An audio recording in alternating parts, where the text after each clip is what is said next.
여러분, 우리 첫날은 우리가 요한계시록 17장을 통해서 하나님의 예언이 우리가 지금 현재 어디까지 와 있는지 그 좌표를 말씀해 주신 것을 같이 연구했습니다. 음녀가 붉은 짐승을 타고 있는데 그 짐승에게 7머리가 있었고 10뿔이 있었습니다. 7 왕 가운데 5은 망하였고 하나는 있고 또 하나는 잠깐 이제 앞으로 곧 올 것인데 온 다음에 잠깐 동안 이제 권세를 누릴 것이라고 말씀했고 10뿔 세력이 또 똑같은 그런 묘사 가운데 기록되어 있기 때문에 그러므로 7째 왕과 10뿔은 같은 세력인 것을 우리가 알 수가 있었습니다. 그 다음에 8번째 왕은 교황권으로서 원래 7 중에 속한 자지만은 이제 무적용에서 올라와서 다시 멸망으로 들어갈 것이라 하는 그 말씀을 우리가 배웠습니다. 그래서 요한계시록 17장은 예언적으로 이 세상 역사의 흐름에 있어서 예언적으로 하나님께서 우리가 지금 어느 시기 정도에 와 있는지를 가르쳐 주신 것에 대해서 같이 연구를 했습니다. 그리고 어제 저녁에는 그러면 우리가 이런 급박한 시대에 살고 있는데 지금 7째 왕이 올라오고 이제 세상은 옛날 중세기처럼 독재적인 그런 종교와 국가가 연합된, 그렇죠? 음녀와 짐승이 함께 연합되어 있으니까 그것은 교회와 국가가 같이 연합된 세력을 상징하는 것이죠. 그래서 이제 그러한 모습 가운데서 중세기에 있었던 그 권력이 다시 한번 재반복될 것에 대해서 우리가 공부했습니다. 그럼 우리가 지금 이 세상에 이제 짐승의 표의 환란이 오기 바로 직전에 다시 말해서 정치적인 힘을 가지고 교회가 세상을 압도하고 참으로 진리대로 말씀대로 사는 사람들을 핍박하려고 하는 그 시대 바로 직전에 우리가 처해 있는 것을 우리가 공부했습니다.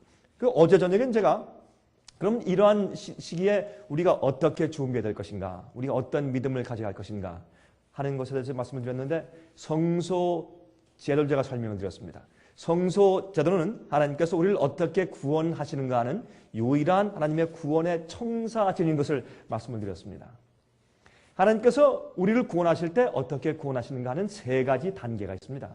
성소 뜰에서 있는 사역과 첫째 칸인 성소에 들어가서 하시는 사역과 2번째 칸인 지성소에서 이루시는 예수님의 사역에 대해서 같이 잠깐 연구하였습니다. 여러분, 구원은 회복인 것을 말씀을 드렸습니다.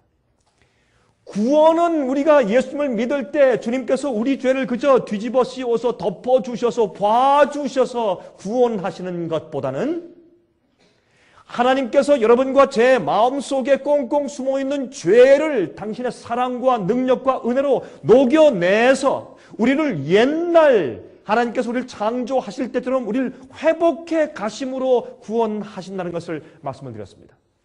구원은 창조입니다.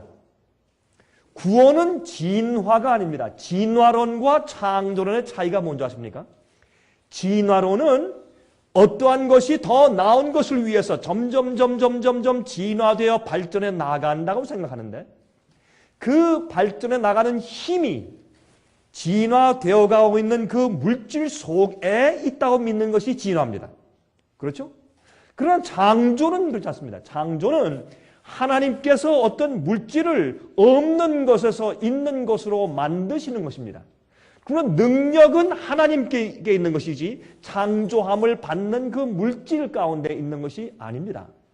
구원은 여러분과 제가 우리가 애쓰고 노력해서 우리가 공로로 구원을 쌓아 나가는 것이 아닙니다. 하나님께서 당신의 창조의 능력으로 내 속에서 새로운 사람을 만들어 가시는 역사입니다. 하나님께서 빛이 있으라 했을 때 즉시로 빛이 있었던 것처럼 주님께서 이 세상에 나무를 만드시고 꽃을 만드시고 새를 만드시고 짐승을 만드실 때 당신의 말씀의 능력으로 창조하셔서 그 속에 생기를 넣으시고 살아있는 그런 이제 이 동물들이 되게 하시고 인간을 만드실 때 흙으로 빚으시고 생기를 불어넣으시니 살아있는 영혼이 되어서 활력을 가지고 살게 하신 것처럼 주의 말씀이 살아있는 주의 말씀이 내 속에 들어오면 우리 마음 가운데 새 창조가 이루어집니다. 예수님의 마음이 우리 마음 가운데 들어오고 새로운 피조물이 되는 것입니다. 그러므로 여러분 시편 51장에 다윗이 말하기를 하나님이시여 내 속에 정한 마음을 어떻게 하시고 그랬습니까? 창조해 주시고 내 속에 정한 마음을 창조해 주시고 그랬습니다. 정직한 영을 새롭게 해 주시옵소서. 우리는 우리 마음 가운데 있는 타고난 죄의 습성과 죄의 본성에 기울어진 그 힘을 우리 스스로 이길 수도 없고 버릴 수가 없어요. 창조의 능력을 통해서만 가능한 것입니다. 그러므로 하나님께서 우리를 제일 먼저 성소 뜰로 데려와서 우리를 회개시키시고 그 다음에 성소로 데리고 들어가서 우리를 손을 붙잡고서 주의 말씀인 등불을 통해서 먹이시는 주의 생명의 떡을 통해서 또 우리를 통해서 중보하시는 주님의 사역을 통해서 우리를 계속 거룩하게 인도하시고 훈련시키는 것입니다. 어린 아이가 태어났을 때 계속 걸음마부터 배우는 것처럼 말이죠. 그리고 생명으로 태어나야 사는 것이죠. 많은 사람들은요, 제 얘기를 잘 들으세요. 짤막한 설명이지만 잘 들으십시오. 많은 그리스도인들이 이렇게 생각을 해요. 저는 가끔 이 V자 그립니다. 순수한 한국 발음으로 V자 그립니다. 이렇게. 영어 발음은 V. 빅토리 할 때 말이죠. 이렇게 하면 한 알의 씨앗이 땅에 떨어져 썩어 죽지 아니하면 열매를 맺을 수가 없습니다. 내가 예수 그리스도 안에서 반석 위에 바짝 깨어지고 굴복하여 죽지 아니하면 예수 그리스도의 생명이 내 속에서 자랄 수가 없습니다. 내 속에 있는 죄의 악의 힘이 강한데 어떤 분이 말한 것처럼 우린 죄를 만들어내는 공장들인데 이 속에서 의를 생산해낼 수 있는 공장으로 바꿔지기 위해서 하나님의 창조의 능력이 필요한 것입니다. 그 일을 십자가 앞에서 하시는 것입니다. 우리가 죄를 미워하고 의를 사랑하게 만들어야 우리 마음 가운데서 구원이 이루어집니다. 많은 그리스도인들은 한 번도 자기가 자기 자신과 자기 죄에 대해서 죽어본 경험이 없어요. 축복받기 원하고 겨우 하늘에 가기 원해요. 하늘 성문에 들어가기 원하지만 어떻게 원하는 줄 아십니까? 내가 이 세상에서 가장 적게 희생하고 가장 적게 굴복하고 할 수만 있으면 세상에서도 잘 살다가 그래도 겨우 구원만 받으면 되지 하는 이기심을 가지고 믿는 자들이 얼마나 많이 있는지 모릅니다. 그러므로 하나님께서 우리 마음 가운데 구원 하늘과 합한 그런 마음과 그런 심령을 창조해 주셔야 하는 것입니다. 그런 다음에 주님께서 우리 손을 붙잡고서 계속 거룩한 길을 살도록 인도하시고 훈련시키시는 것입니다. 그 다음에 우리가 옛날의 입장으로 회복되고 돌아가서 하나님의 영광 앞에 서야 할 것입니다. 우리는요, 거룩한 천사와 함께 살 사람들입니다. 그렇습니까? 죄가 없는 곳으로 돌아갈 사람들입니다. 맞습니까? 그러면 말이죠, 그 죄가 없이 사는 경험을 우리가 이 땅에서 배워야 할 것입니다. 그 배우는 것은 시작은 죄를 회개하고 버리는 것부터 시작해서 그 다음에 어떻게 의롭게 살 수 있는가를 배워야 합니다. 그것이 하나님의 구원의 역사입니다. 여러분, 이 거룩함, 죄를 승리함, 의롭게 사는 것 이런 거 얘기하면 요즘에 교인들은요 참 부담을 느껴요. 목사님, 우리요 사는데 바쁘고 힘듭니다. 교회 와서 우리가 마음의 평안을 얻고 좀 위로를 받으려고 하는데 그렇게 부담되는 말씀을 하시면 안 됩니다. 그거 하시면 교회가 성장하지 못합니다. 교인들이 갑니다. 교인 수가 불지 못합니다. 제가 그래서 교회를 크게 세우는 그런 목회를 제가 그만둔 겁니다. 하나님께서 침례 요한을 부르실 때 초림하신 예수 그리스도를 메시아로 받아들이고 깨닫게 하기 위해서 회개의 운동을 일으키기 위해서 부르셨어요. 그는 별명이 광야의 소리입니다. 그는 예루살렘의 소리가 되었어야 할 텐데 그가 광야의 소리가 되었어요. 왜? 예루살렘에서 쫓아냈기 때문에. 교회라고 하는 생리는 조직을 키우고 숫자를 키우고 돈을 키워서 영광을 키워야 돼요. 명예를 키워야 되고 사람들이 지위가 높아지고 숫자가 많아지고 통계적으로 좋아지고 그래서 명예와 영광을 얻어야 합니다. 그것이 인간적인 생리입니다. 하나님께서 그래서 침례 요한을 그러한 랍비 학교, 그 당시의 학교에 보내지 않았습니다.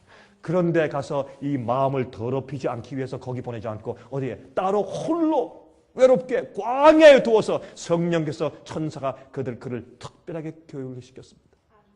그러한 타협된 인간의 생각으로 해서 더럽히지 않은 깨끗하고 순수한 마음을 가지고 자기 인간적인 욕심이 없어요. 인간적인 이기적인 목적이 없어요. 하나님의 영광만 위해서 살고 주께서 말씀하신 것만 말하는 단순한 어린아이 같은 심정을 그는 배웠어요. 30살이 된 다음에 하나님께서 그를 밖에 내보냈습니다.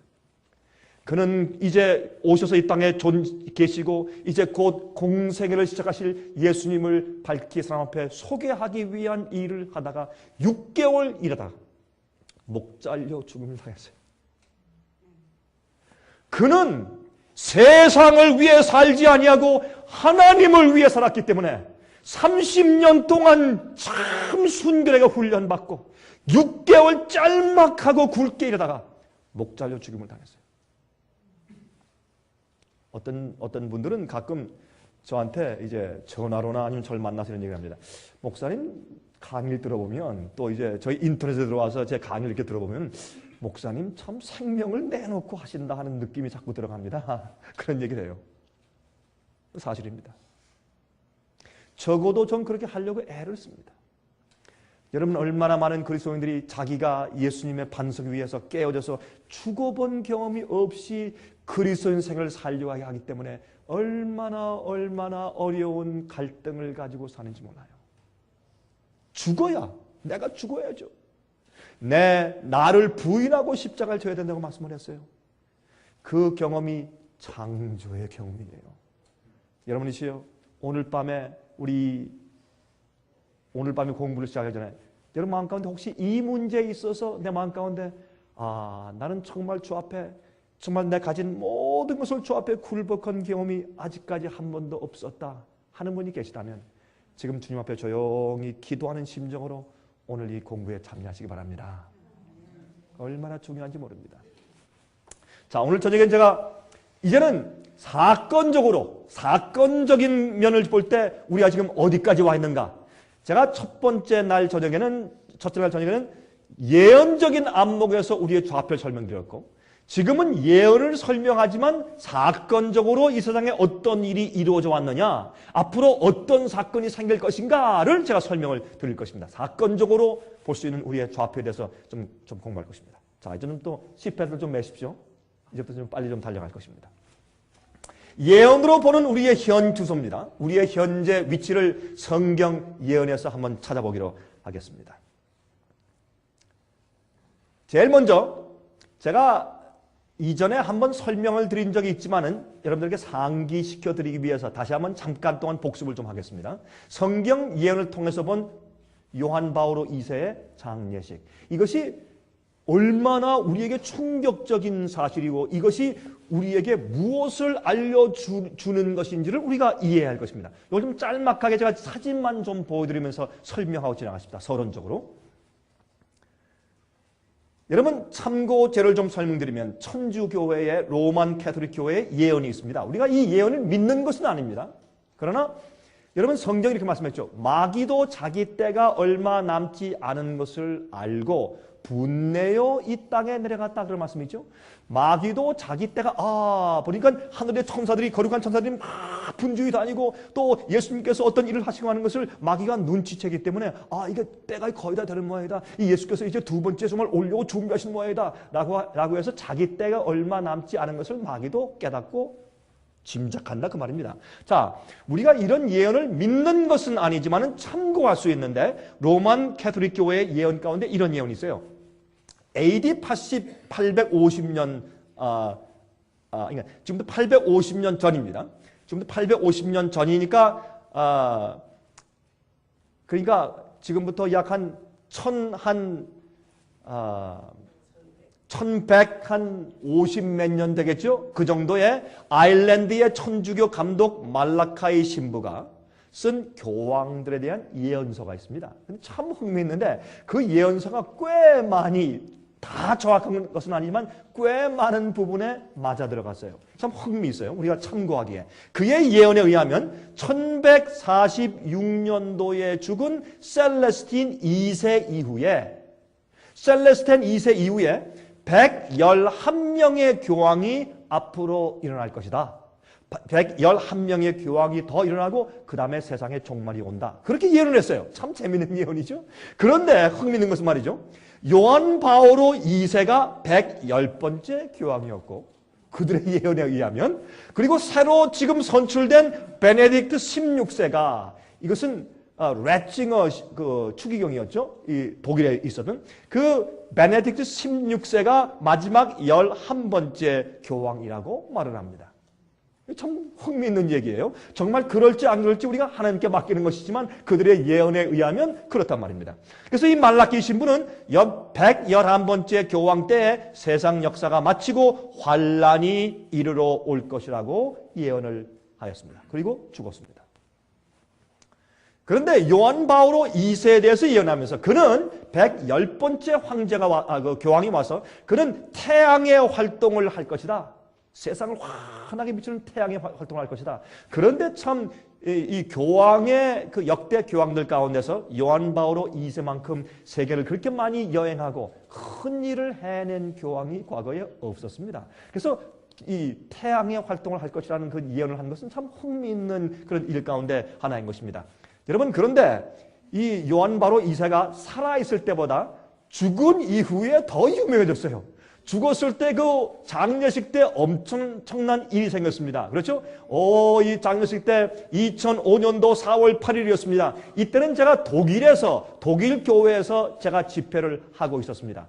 그래서 제가 저를 통역하는 한 독일 교회 목사님과 또 다른 목사님들과 제가 몇 명이 같이 앉아서 제가 바로 이 2005년 4월 8일이 금요일 날 아침이었습니다. 오늘 금요일이죠? 그때가 금요일 날 아침이었어요. 그때 제가 유럽에서 제가 이 광경을 생생하게 CNN 생방송으로 이 광경을 제가 다 목격해 보면서 제가 깜짝 놀랐습니다. 야, 요한계시록 17장에는 예언이 이렇게 내 눈앞에서 정확하게 문자적으로 성취되다니 깜짝 놀랐습니다. 근데 그것을 그렇게 이해하고 이 장면을 보았던 그리스도인이 몇 명이 됐을까 하는 생각도 제가 해보았단 말입니다. 근데 여기 보면 이게 아무것도 아닌 것 같아도 여기에 이렇게 있는 이 모든 예식과 사람들을 앉힌 군중들을 앉힌 이런 모든 예식들과 이런 질서들을 보면 이게 참 우리에게 굉장한 깨달음을 주는 것입니다. 옛날에 중세 때, 이 중세기에 교황의 보좌에 교황이 앉아 있으면 이쪽에는 정치가들이 앉고 이쪽에는 추기경들과 신부들이 앉았습니다. 그런데 흥미있는 것은 이번에 교황의 장례식을 보면 바로 이쪽에 정치가들과 각 나라의 대통령들, 왕들, 수상들을 앉혔고 이쪽에는 사제들을 앉혀놓은 똑같은 그런 의식을 가지고 장례식을 한 것을 우리가 볼 수 있습니다. 중세기 때 이렇게 함으로 온 세상의 왕들이 교황 앞에 굴복하고 예의를 갖추는 그런 예식의 모습이었는데 그것이 중세기 때 그 모습이 똑같이 다시 반복된 모습을 보고 제가 이 모습 보고 제가 깜짝 놀랐다 그 말입니다. 그리고 여러분 이 밑은 전부 이 돌이에요. 제가 여기 가봤기 때문에 제가 바티칸 광장을 가봤기 때문에 이게 전부 우둘투둘한 돌입니다. 여기에 수십만 명이 모여서 몇 시간 동안 다 무릎 꿇고 이렇게 무릎 꿇고 여러분 요즘에 말이죠 한국에서 이런 일들이 벌어집니다. 개신교보다 로마 천주교가 훨씬 더 경건하다. 예배 드리는 것도 경건하고 사는 게 경건하니까 차라리 거길 가자. 이런 운동이 일어나세요 한국에서. 참 이게 우습지만 사실 그래요. 왜? 겉으로는 그렇기 때문에 그들의 헌신이 요즘에 개신교에 가면 꽹과리 치고 소리 지르고 난리하고 좀 지성적인 사람 가면 이게 무슨 뭐 귀신이 있는 것도 아니고 근데 어디 뭐 이런 사람 다 있어. 어떤 사람들은 말이죠 어느 교회 가가지고 너무 소리 지르고 막 광란주로 예배를 드리니까 기겁을 하고 다시는 교회 안 가겠다고 하는 사람들이 한두 명이 아니에요 요즘에. 근데 오히려 로마 카톨릭 교회 가면 경건하게 조용히 예배 드리니까 지성인들은 이게 낫겠다 그렇게 느끼는 사람들이 많단 말입니다. 물론 그것이 옳다고 하는 것은 아니지만은 그래서 여기 수십만 명이 무릎 꿇고 이렇게 참여하는 것을 우리 사진을 통해서 볼 수 있었어요. 여기에 이제 이제 요한 바로 2세의 관이 있습니다. 그런데 재미있는 것은 이것을 올리브 나무로 이렇게 만들었어요. 올리브 나무를 무엇을 상징합니까? 여러분 아시죠? 그 다음에 여기에 보면 M자를 크게 써놨어요. M자는 무엇입니까? Mary, 마리아. 성모 마리아의 출현과 성모 마리아의 계시를 받는 것으로 유명한 요한 바오로 2세입니다. 자, 여기에 보세요.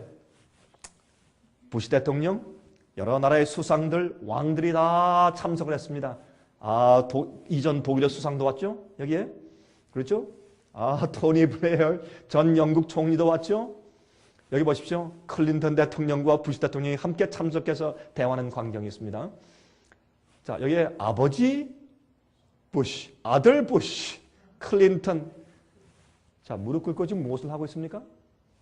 이것은 중세기의 왕들을 다스린 왕중왕인 교황 앞에 와서 아련하는 모습들이 다시 재반복된 것을 우리가 볼 수 있어요. 자, 길게 설명은 드리지 않겠습니다. 자, 여기에 이제 지금 이번에 베네딕트 16세 교황이 된 이 래칭이어 그 당시 추기경이 무엇을 합니까? 미사를 드립니다. 그래서 그 사람들이 감리교인이건 장로교인이건 무슨 침례교인이건 순복음교인이건 할 것 없이 전부 다 와서 또希腊 정교교인들 또 다른 불교인들 회교인들 그다음에 힌두교인들 전부 다 믿지 않는 사람들 와서 전부 다 이 미사에 참석해서 떡들을 받아먹는 광경을 우리가 볼 수 있었어요. 여러분 아십니까? 우리 성경에 있는 성만찬, 주의 만찬인 성만찬 예식과 미사는 하늘과 땅 차이로 다른 것입니다. 미사는 우상숭배입니다. 미사는 성경적이 아닙니다. 그러므로 여기에 있는 모든 대통령들과 왕들이 와서 다 이 미사에 참석해서 떡을 받아 먹는 광경을 제가 그 TV 생방송 통해서 보았단 말입니다. 여기에 M자 보시죠? 예, 메리. 자, 여기에希腊 정교의 대표들도 분리되어 있던 서방교회와 동방교회가 합쳐져서 같이 와서 참석하는 모습을 우리가 볼 수 있었습니다. 자, 여기 보십시오. 성경이 말하는 십자가와 로만 캐톨릭 교회의 십자가의 차이가 있습니다. 로마 교회의 십자가에는 예수님의 시체가 걸려 있습니다. 이것은 우상 숭배입니다. 예수님의 몸을 저게 거는 이유는 미사라고 하는 것은 예수님의 이 떡이 진짜 예수님의 몸이 되기 때문에 화채설. 그렇죠? 진짜 신부가 기도하면 여러분 기도할 때 우리 그 영어로 말이죠. 영어로 이 헬로윈 데이 때 위치를 이룬 옷을 입고서 뭘 이렇게 앞에 갖다 놓고서 호코스 포커스 그러죠. 영어로 호코스 포커스라고 그래요. 근데 이 호코스 포커스라는 말을 마술을 할 때 호코스 포커스라는 말하는 말로 변했지만 호코스 포커스라는 말은 그게 라틴 말로 신부들이 떡을 놓고서 기도하는 기도문이에요. 그게 호코스 포커스가. 그러면 그냥 떡이 갑자기 예수님의 진짜 살로 변한다. 이게 이런 마술과 요술이 어디 있느냐. 그래서 그것을 조금 재밌게 좀 야유하면서 말하는 말이 영어로 호코스 포커스가 된 거예요. 그러니까 이 떡이 진짜 예수님의 살이 되어서 예수님의 그 살을 내가 직접 먹으면서 그것이 내 구원의 은혜와 공로로 쌓여가는 것입니다. 그것이 내게 구원이 이루어지는 것이에요. 여러분 미사는 성경에 말하는 성만찬 예식이 아닙니다. 자, 그런데 보세요. 계시록 17장 18절에 또 내가 본 바 여자는 땅의 임금들을 다스리는 큰 성이라 하였더라. 이것은 108에 있고 한 성이죠. 한 도시죠. 그런데 국가인데 세상을 다스리고 세상의 임금들을 다스린다고 말씀되어 있어요. 여기 모여서 정말 임금들이 만왕의 왕처럼 그를 섬겼습니까? 여러분 지금 어떻게 돼가고 있는지 우리가 이해해야 될 것입니다. 요한계시록 17장 2절 4절에 보면 땅의 임금들도 그로 더불어 음행하였고 땅에 거하는 자들도 그 음행의 포도주에 취하였다 하고 그 여자는 음녀는 자줏빛과 붉은 빛 옷을 입고 금과 보석과 진주로 꾸미고 손에 금잔을 가졌는데 가증한 물건과 그의 음행에 더러운 것들이 가득하더라 그랬습니다. 제가 지난번에 한번 보여드렸죠. 여러분 이번에 베네딕트 16세에 입었던 옷을 보시면 그 옷의 색깔이 무슨 색깔입니까? 붉은색. 그 옆에 있는 보좌하는 추기경들의 옷이 무슨 색깔이에요? 자주색. 붉은색과 자주색입니까? 또 그가 이렇게 입고 있는 이 보세요. 보석과 진주입니다. 금. 이렇게 꾸미고 있습니까? 아, 그렇습니다. 한 장의 사진으로 우리가 요한계시록 17장을 보고 있어요. 그가 세상을 이 음행의 포도주로 취하게 만드는데 그가 그 정체가 무엇인지를 한 장의 사진을 통해서 우리가 볼 수 있게 되었어요. 자, 그리고 미사 드릴 때 금잔을 가지고 미사를 드리죠. 아, 이것은 사람들을 취하게 하는 잘못된 오류의 가르침과 교리들을 상징하는 것입니다. 그 진노의 포도주죠. 콘클라베라고 해서 교황을 뽑는 이제 그 회의죠. 자, 여기에 이제 베네딕트 16세가 이제 추대되었습니다. 그런데 아십니까? 베네딕트 16세라고 내 이름은 베네딕트 16세라고 부르시오라고 주문을 했어요. 이번에 이 교황이 당선돼서. 베네딕트라는 말은 왜 그런 이름을 붙였느냐면 이 사람도 바로 말라카이 신부의 옛날에 그 신부의 예언을 아는 겁니다. 자기도 나는 내가 마지막 교황이요 라고 믿는 것입니다. 그래서 이 베네딕트란 말은 영어로 benediction, 영어로 예배드릴 때 맨 마지막 이 목사가 기도하는 마지막 축도를 benediction이라고 그래요. 마지막. 그래서 이 베네딕트란 말은 마지막 아멘이라는 뜻입니다. 그래서 자기의 이름을 베네딕트 16세라고 이름을 붙이라고 그랬어요. 참 이상하죠? 이것이 범상한 일이 아니란 말입니다. 자, 그러므로 그런데 이 새로 당선된 새 교황 베네딕트 16세는 독일의 래칭을 추기경이었는데 그는 포프 존 폴 II 그 교황이 요한 바로 2세가 있었을 때 이분을 천주교회의 신조부, 신앙, 그들의 신앙과 교리를 쓰는 수장으로 삼았어요. 그리고 여러분 아십니까? 여러 해 전에 타임지에 이런 기사가 났어요. 바티칸에서 종교 재판부를 다시 오픈했다라는 기사가 짤막하게 났어요.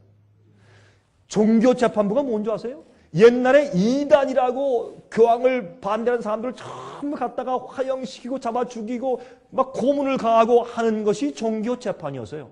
근데 왜 화형을 시킨 줄 아세요? 너희는 이단이기 때문에 불로 태워서 너를 정결케 해야 된다. 그래서 화형시킨 거예요. 왜 고문을 시킨 줄 아세요? 고문을 시켰는데 큰 톱니바퀴를 2개를 만들어서 그 사이에 이단자라고 반대하는 사람들, 신실한 주의 종들을 말씀대로 사는 사람 종들을 갖다가 그 사이에 끼어가서 오징어처럼 이렇게 완전히 납작하게 이렇게 만드는 것이에요. 그렇게 두 큰 톱니바퀴를 돌리면서 그렇게 납작하게 하는 고문을 가하면서 너희 속에는 마귀가 나오게 고문을 해야 된다. 마귀를 내보내는 것은 고통을 통해서 해야 된다. 여러분 그래서 로만 캐톨릭에서 만든 것이 연옥설이고 지옥설 아니에요? 연옥설은 뭐예요? 연옥에 가서 시큰 타서 불의 고통을 당해가지고 100년일지 200년일지 300년일지 50년일지 모르지만 그래서 죽은 내 아버지 죽은 어머니가 연옥에서 빨리 천당같이 가기 위해서 자손들이 어떻게 해요? 헌금을 많이 드리고 또 죽은 자 위해서 기도해요. 이런 엉뚱한 교리를 만들어냈어요. 왜요? 그래서 불로 태워서 고통을 주어야 속에 있는 마귀가 나간다라고 믿는 것입니다. 그래서 고문을 한 것이에요. 그것이 종교 재판이에요. 종교 재판을 통해서 여러분 과거에 5천만 명 이상의 아름다운 그리스도인들이 순교당해 죽었어요. 그 재판부를 다시 열었어요. 이게 있을 수 있는 일이에요. 그래도요 세상은 가만히 있어요. 왜? 다 잠들었어. 수면제를 먹여가지고 전부 취해 있어. 여러분 진노의 포도주로 다 취했기 때문에 알 수가 없어요. 자 보세요. 그래서 이분은 종교재판부의 책임자로 임명되었던 자가 교황이 되었습니다. 교황이 된 다음에 이런 얘기를 하기 시작했어요. 저기 이슬람 교회는 잔인한 교회다. 여러분 그 얘기 들어보셨죠? 그래서 교황에 대해서 막 데모가 한번 일어났었죠? 이슬람 그 교계에서. 이게 다 디자인된 말들입니다. 그렇게 해서 이 세상에는 기독교회의 헤드와 책임자로 자기를 이렇게 높이고 세우기 위한 작전적인 말들입니다. 그 외에 제가 할 얘기가, 여기 제가 이 문제를 설명하면 또 1시간 지나야 돼요. 그리고 그만하십시다. 우리 갈 일이 바쁘니까 지금. 자, 여러분. 자, 베드로후서 1장 15절부터 19절까지 보세요. 이렇게 말씀되어 있어요. 내가 힘써 너희로 하여금 나의 떠난 후에라도 필요할 때는 이런 것을 생각나게 하려 하노라. 우리 주 예수 그리스도의 능력과 강림하심을 너에게 알게 한 것이 공교히 만든 이야기를 쫓은 것이 아니요 우리는 그의 크신 위엄을 친히 본 자라. 베드로가 말했습니다. 우린 늙었어. 이제 나 곧 죽는다. 내가 죽어서 간 이후라도 너희들 절대로 잊어버리지 말아라. 내가 너에게 가르친 이런 복음과 예수님의 권한 것, 예수님의 돌아가심과 부활과 승천하심과 지금 하늘에 계셔서 우리를 위해서 중보하신 주님에 대한 가르침이 이것이 공교히 우리가 꾸며서 만든 것이 아니야. 꾸며서 만든 것이 아니다.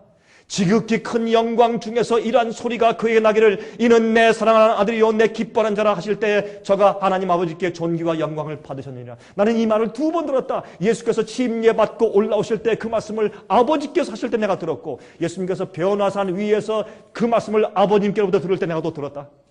이것은 공교에 만든 이야기가 아니다.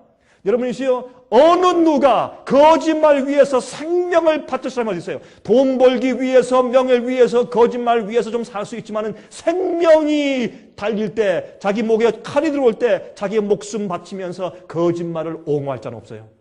그러나 오늘날 수많은 그리스도인들이, 주의 사도들과 많은 자들과 수많은 그리스도인들이 하나님의 진리와 성경 진리와 예수님의 부활과 승천을 위해서 그들은 목숨을 바쳤어요. 왜 그렇습니까? 그것이 진리이기 때문에. 진리이기 때문에. 거짓을 위해서 생명 바치는 사람들이 없어요. 그러므로 자기는 이 말씀을 들었단 말입니다. 아버지의 음성을 들었단 말입니다. 아버지께서 예수 아들을 인정하시는 것을 내가 들었단 말입니다. 이 소리는 우리가 저와 함께 거룩한 산에 있을 때 하늘로서 나옴을 들은 것이라.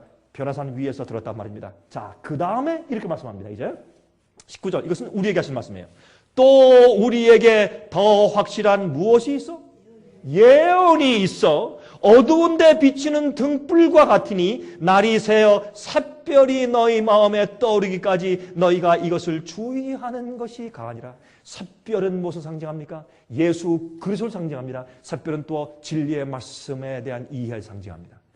우리가 이 성경의 예언의 말씀을 깊이 연구해서 예수님이 보이고 주님의 진리의 빛이 보일 때까지 주의하는 것이 가하단 말입니다. 우리는 하나님의 아버지의 음성을 직접 듣지 못했어요. 그러나 그 당시보다 우리는 더 큰 빛을 가지고 있는 것이, 우리는 바울의 글도 있고 베드로의 글도 있고 사무엘의 글도 있고 다윗의 글도 있고 모세의 글도 있고 예레미야와 에스겔 글도 있어요. 그러므로 우리는 옛날 시대 그 훌륭한 주의 노독들보다 우린 더 많은 양의 빛과 진리를 가지고 사는 사람들이라고 말입니다. 그러므로 우리의 함께 된 이해와 우리의 충전은 더 해야 할 것입니다. 자, 이제 제가 이 성경에는 요한계시록에 7 교회가 나오고, 그 다음에 7 인이 나오고, 그 다음에 7 나팔이 나오고, 7 우레가 나오고, 7 재앙이 나옵니다. 근데 이런 것들에 대해서 이해할 때 이 7 인에 대해서 우리가 특별히 주의를 하는 것이 좋은데, 7 인은 사건적인 문제를 다루고 있어요. 물론 어제 우리가 공부한 요한계시록 17장도 사건이지만, 특별히 이 7 인 사건은 우리가 이 세상의 역사를 보면서 이런 일 생겼구나, 그 다음에 또 무엇이 생긴다, 무엇이 생긴다는 사건적인 것을 설명하고 미리 예언해 준 것입니다. 우리 그것을 좀 같이 공부해 보도록 하겠습니다. 그 중에서 특별히 6번째 인을 제가 설명을 드리는 것입니다. 요한계시록 6장 12절부터 17절을 먼저 읽고 제가 좀 하나하나 설명을 좀 드리겠습니다. 이것이 여러분과 저에게 지금 우리가 어디쯤 와 있고 앞으로 어떤 일이 일어날 것이다 하는 것을 알려주는 것이라고 말입니다. 내가 보니 6째 인을 떼실 때 큰 지진이 나며, 여기 지진이 있습니다. 해가 총담같이 검어지고 해가 깜깜하게 어두워지고, 일식이 아니에요. 잠깐 동안 일식이 아닙니다. 해가 깜깜하게 어두워지고 온 달이 피같이 빨갛게 되며, 하늘의 별들이 무화과 나무가 대풍에 흔들려 선과슬이 떨어지는 것 같이 땅에 떨어지며, 하늘은 종이축이 말리는 것 같이 어떻게 하고요? 떠나가고, 하늘이 떠나가요.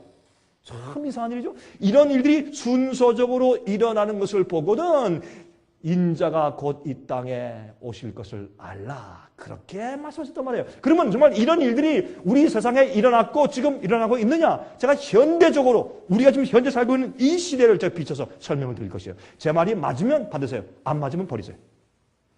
저는 하늘이 무너져도 성경 말씀만 제가 하니까 제 말이 여러분 가만히 들으신 다음에 이거는 좀 아닌 것 같다, 안 맞다, 그럼 버리세요. 누가 여러분에게 제가 강요해서 믿으라는 거 아니에요. 여러분 마음대로 하세요. 여러분 다 성인들이고 마음대로 하세요. 그러나 기억하세요. 여러분들이 받거나 거절하거나 이해 안 하려고 하거나 마음문 닫거나 열거나 하는 여러분의 선택과 여러분의 결정 때문에 여러분들이 앞으로 주 앞에서 심판받을 것입니다. 그것만 생각하세요. 그것만 생각하시면 돼요. 우리는 모두 주님 앞에 나가서 심판받을 것입니다. 나의 선택과 나의 태도를 가지고. 그렇죠? 자, 그런 다음에 보세요. 각 산과 섬이 제 자리에서 옮기오매, 여기 보니까 예수님께서 오실 때 하늘이 떠나가고 땅이 불타고 물론 그런 일이 생길 것이에요. 그런데 보면 각 산과 섬이 제자리에 옮기우고 이거는 일곱째 재앙 때 있는 일이거든요. 일곱째 재앙 때 모든 산들이 다 무너지고 바다의 섬들이 다 빠지고 하와이 참 하와이 사는 분들께 참 죄송해요. 우리 테이프 지금 저 화면 통해서 보시는 분들 가운데서 하와이에서 이 테이프 보는 분들이 앞으로 계실 거예요. 여러분들 죄송하지만은 하와이도 다 물에 다 빠지고 또 영국 섬이에요? 섬들은 다 빠져요. 제주도, 대만 섬들이에요? 섬들은 전부 다 빠져요. 여러분 지금 말이죠. 이번에 어제 신문 보니까 엘고 대통령이 노벨상을 이제 받대요. 그렇죠? 뭐 때문에? 예? 글로벌 워밍, 지구 온난화 문제에 대해서 그가 파헤치고 막 설명하고 다니니까 그것 때문에 노벨상을 받아요 이제. 여러분 제가 그분의 글을 읽고 그분의 그 DVD를 읽고 제가 깜짝 놀랐어요. 야, 이분이 참 해박한 분이구나 이 문제에 있어서. 여러분 그분이 만든 그 DVD가 An Inconvenient Truth, 불편한 진리예요. 그 제목이. 근데 거기 보면 이 지구가 지금 우리가 빨리 손 쓰지 않고 이 지구가 이 상태대로 10년만 가면 망한다는 거예요. 10년만 가면 지구가 자멸한다는 거예요. 그게 그 사람의 얘기예요 지금. 참 이분 이렇게 깨웠나? 제가 다시 한번 봤어요 그거는. 여러분 이 세상이 지금 어떻게 돼가는 줄 아십니까? 생각지 않을 때 우리가 예비치 않을 때 인자가 갑자기 온다 그랬어요. 홍수도 사람들이 모를 때 먹고 마시고 시집가고 장가가고 심고 거둘 때 갑자기 하루아침에 홍수가 왔어요. 이 세상도 마찬가지예요. 사람들이 말이죠. 이 세상에서 먹고 사는 일에 자기를 위해서 온 정력과 시간을 바치며 살 때 하루아침에 번개치듯이 예수께서 이 땅에 오실 것입니다. 여러분 이런 집회 참석하면 마음 가운데 경각심을 가지고 내가 준비하고 내가 기도하고 열심히 해야지 하는 마음을 가지지만 또 집에 들어가서 3일만 있으면 또 마음이 다 없어지죠. 3일만 딱 지나면 또 어떻게 해요? 또 바빠서 정신없고 또 지지고 볶고 싸우고 들볶고 그래요. 똑같이. 그렇죠? 여러분들 양심을 있으시네. 네 하시네 그래도. 예? 맞습니다. 이거 왜 그렇습니까? 왜?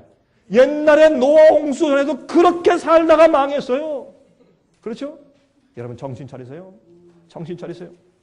그러므로 이런 일곱째 재앙이 오기 전에 하늘의 종이축이 말리는 일이 먼저 있어요 보니까. 그러므로 이거는 예수님께서 재림하실 때 하늘이 타버리고 땅이 녹아버리고 그 일 이전에 이런 일이 먼저 있을 것이란 말이에요. 그렇죠? 이게 무슨 뜻이냐 말이에요. 우리 현 시대에. 자, 또 땅의 임금들과 왕족들과 장군들과 부자들과 강한 자들과 각 종과 자주자가 굴과 산 바위 틈에 숨어 산과 바위 기르되 우리 위에 떨어져 보좌에 앉으신 이에 낮춰서와 어린 양의 진노에서 우리를 가리우라. 그들의 진노에 큰 날이 이르렀으니 누가 능히 서리요 하더라. 예수께서 오시는 광경을 본 다음에 악인들이 준비되지 못한 자들이 무서워 떨면서 산아 바위야 내 머리를 좀 때려서 날 좀 죽여달라. 내가 그분의 그 거룩한 모습을 볼 수가 없다. 여러분이시여, 죄인이 받는 가장 큰 고통과 형벌은 무엇이냐 하십니까? 우리를 구원하기 위해서 십자가에 팔을 벌리신 그 사랑의 어린 양 예수께서 오실 때 그분을 받아들이고 정결케 하고 진심으로 굴복한 경험이 없는 사람들이 그분 앞에 서는 고통은 이름 말할 수 없는 것입니다.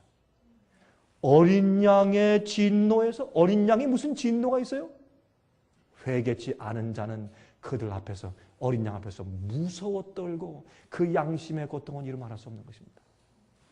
자, 그러면 여기 순서적으로 나와 있죠? 자, 이걸 좀 보겠습니다. 순서를 좀 보겠습니다. 제일 먼저 큰 지진이 있어요. 해가 어두워져요. 달이 피처럼 변해요. 하늘의 별들이 대풍에 흔들려서 선과 실이 떨어지는 것도 우르르 떨어진단 말이에요. 그 다음에 하늘이 종이축처럼 말려가요. 떠나가 버려요. 산과 섬이 제자리에서 옮겨져 버려요. 그렇죠? 나중에 부자들과 장군들과 강한 자들과 이런 자들이 두려워 떨어요. 바위야 내 머리 떨어지고 산아 내 머리에 떨어져라. 얼마나 아프겠어요? 그 고통보다 어린 양 예수를 대한 고통이 더 클 것이기 때문에 죽고 싶어 할 정도로 그렇게 고통을 느끼는 것입니다. 자, 이런 일이 순서로 생겨요. 자, 보세요.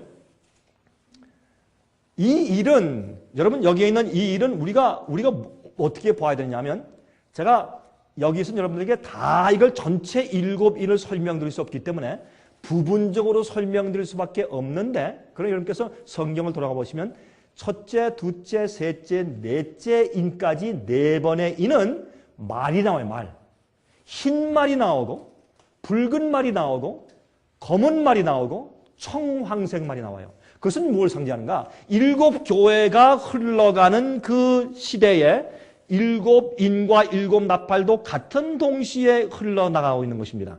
그러므로 병행하고 있는 예언들이기 때문에 이 첫째 흰 말은 순결한 에베소 교회 초대교회를 상징하고, 붉은 말은 피를 흘리던 순교를 당하던 교회를 상징하고, 그 다음에 검은 말은 타락해서 새카매진 타협한 타락한 교회를 상징하고, 청황색 말은 뭐예요? 청황색은 죽은 시체의 색깔이에요. 사람이 죽고 아니면 동물이나 죽으면 청황색이 돼요. 그죠? 아주 푸르스름한 그런 색깔로. 그래서 그건 죽었다는 뜻이에요. 그러니까 교회가 순결한 교회가 핍박을 받게 되고 타락하게 되고 나중에 영적으로 죽게 돼요. 그것을 상징하기 위해서 흰말, 붉은말, 검말, 청황색 말로 첫째, 둘째, 셋째, 넷째 인으로 표현했고, 5째 인에 가서는 순교자들이 핍박당해 죽어서 주님이시여 우리를 실현하시고 우리를 좀 변호해 주십시오. 억울합니다. 라고 순교당한 영들이 소리 지르는 상징적인 말이 기록되어 있는 것이 5째 인이에요. 그러면 5째는 뭔가? 중세기의 로마 교황권에 의해서 순교당의 많은 영혼들이 죽은 것을 말하는 것입니다. 왜요? 교회가 순결한 초대교회에서 핍박당하는 교회에서 타락한 교회에서 죽은 교회로 갔을 때 그 당시에는 로마 교회, 그래서 종교 암흑 시대라고 말하죠. 종교 암흑 시대, 검은 시대, 죽은 교회가 되었어요. 그 다음에 핍박하는 시대가 되어서 많은 사람이 죽었기 때문에 그런 핍박당해서 죽는 일 이후에, 다시 말해서 1260년 동안 교회가 핍박당하고 광야로 쫓겨간 그 한때, 두때, 반때, 42달, 1260년 동안의 핍박이 지난 이후에 오는 것이 무엇인가 하면 6째 인이란 말이에요. 그러면 6째 인 시대에 제일 먼저 어떤 일이 생기는가? 그 암흑 시대와 핍박 시대, 중세기 시대를 지나자마자 제일 먼저 큰 지진이 생겨요. 그때부터 우리가 이제 6째 인 시대에 들어왔구나 하는 것을 그리스도인들이 알았단 말입니다. 성경을 연구하고 계시록을 연구하고 있던 그리스도인들이 그 당시에 이제 드디어 6째 인 시대 우리가 도래했다고 사람들이 알고 책에 썼단 말입니다. 이미 우리의 선조들이, 제가 혼자 만들어낸 얘기가 아니란 말입니다. 그러므로 그때에 제일 먼저 1755년도에 중세기의 핍박이 끝날 무렵에, 교황권의 핍박이 끝날 그 무렵에 가서 1755년도에 지금까지 있어온 세상에 있는 지진 가운데서 가장 큰 지진이 일어났어요. 그때까지 이런 지진을 세계에서 본 적이 없어요. 이 지진 때문에 큰 해일과 파도가 일어나서 여러 나라에 침입했고, 특별히 이 포르투갈 나라에 아주 큰 피해가 있었으며, 이 지진이 미국에서까지도 느낄 정도로 큰 지진이었어요. 12만 명이 죽었어요. 여러분, 1755년도 11월 1일 날 포르투갈의 리스본의 대지진이었는데, 이 지진이 난 다음에 많은 사람들이 떨면서 이것은 성경에 기록된 그 큰 지진이 아닌가? 라고 의문하고, 그런 것이 신문에 날 정도로 큰 이슈였습니다. 자, 그래서 제일 먼저 큰 지진이 먼저 있을 것이다. 여러분, 하나님 말씀은요, 너무나 정확하고 순서적이고 질서정연하기 때문에 주께서 하신 말씀은 반드시 이루어져요. 주께서 빛이 있으라 그러면 빛이 생겨버려요. 주의 말씀은 창조의 능력이 있기 때문에 주께서 예언하셨으면 반드시 이루어집니다. 왜? 하나님께서 말씀했기 때문에. 주의 말씀은 허지로 돌아가는 법이 없는 것이에요. 자, 지진이 제일 먼저 있었고, 두 번째는요, 그 다음에 1780년도 5월 19일 날 갑자기 해가 어두워졌어요. 여러분 성경 예언대로 제일 먼저 큰 지진이 있고 그 다음에 해가 총담같이 검어지고 1780년도 5월 19일 날 암흑일인데 여러분 이 대형 백과사전 한번 찾아보세요. 백과사전 찾아보세요. 이 The Dark Day 한번 찾아보세요. 이런 게 다 기록되어 있어요. 1780년도 5월 19일 날 미국의 동북부주 여러분 뉴 잉글랜드 주라고 그러죠.